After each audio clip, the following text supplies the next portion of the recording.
Bizim qəşəng bir atalar məsələmiz var. Qaranquş gəldi gedərdir, sərçədən sən bərk yapış. Biz bunu təəssüf ki, yerinə yetirə bilməmişik. Yəni sərçələri itirməyə başlamışıq. Qeyd etdiyiniz kimi burada düzdür. Ov sərçənin azalmasına qədər önəmli faktor deyil. Yəni Çindəki kimi biz düşüb sərçə ovlamamışıq. Birisi də Çinin belə bir siyasəti olub. Bizdə sərçələrin azalma səbəbi odur ki, düzdür, biz sayım aparmamışıq. Rəqəm olaraq nə qədər azaldığını deyə bilmirik. Amma dünyanın hər yerində sərçələrin azalma səbəbi odur ki, onların təbii mühiti dəyişib.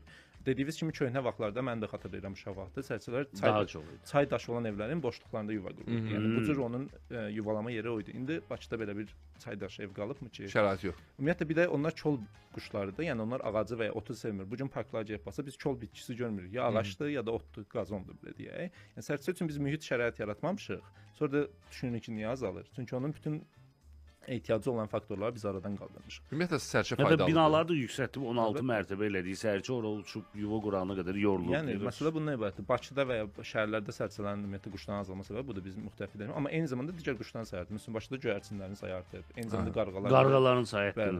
Bunda çox sadə səbəb var. İnsan tullantıları. Yəni qarğa heç xoşuma gəlmir. Qarğanın faydası var. Çox əhəmiyyətli. Nə faydası var ki? Onun faydalarını saymaqdan bitməsə həqiqətən də meşələrin yayılmasında çox böyük kömək edir qarğalar. Qarğaçınların hamısı xüsusən də zığzığ.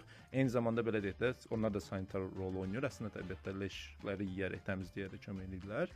Və mən ümumiyyətlə xoşlayıram çünki çox sosial və ağıllı quşlardır. Əslində onların belə deyək, sayı artıb artmayıb yenə demək üçün biz araşdırma aparmalıyıq. Amma məlum məsələ ki, biz zibili açıqında yəqin ki, bulvar arasında bunu çox adam görüb. Qarğalar zibil qutularının üstünə gəzir, plastik paketlər açır, onun içindən nəsə yeyir. Bunun sadəcə səbəbi odur ki, biz zibili düzgün idarə eləmirik. Yəni örtülü qablarda olmalıdır ki, qarğa ona əlçatan olmasın. Sonra da bir deyirik ki, qarğanın sayını artır. Çünki biz ona şərait yaratmışıq.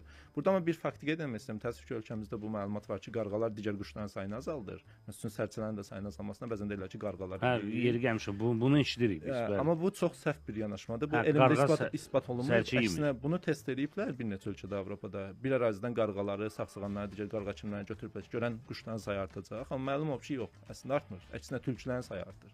Çünki yəni qarğalar birbaşa yəni sərçə ovlayan quş deyil. Biz sadəcə belə deyək də insan yanaşması sərçə azalır, qarğa çoxalır. Bizim gözümüzə ki, yəqin ki, bunlar bir-birinə əlaqəlidir. Tülkü demişkən yeri gəlmiş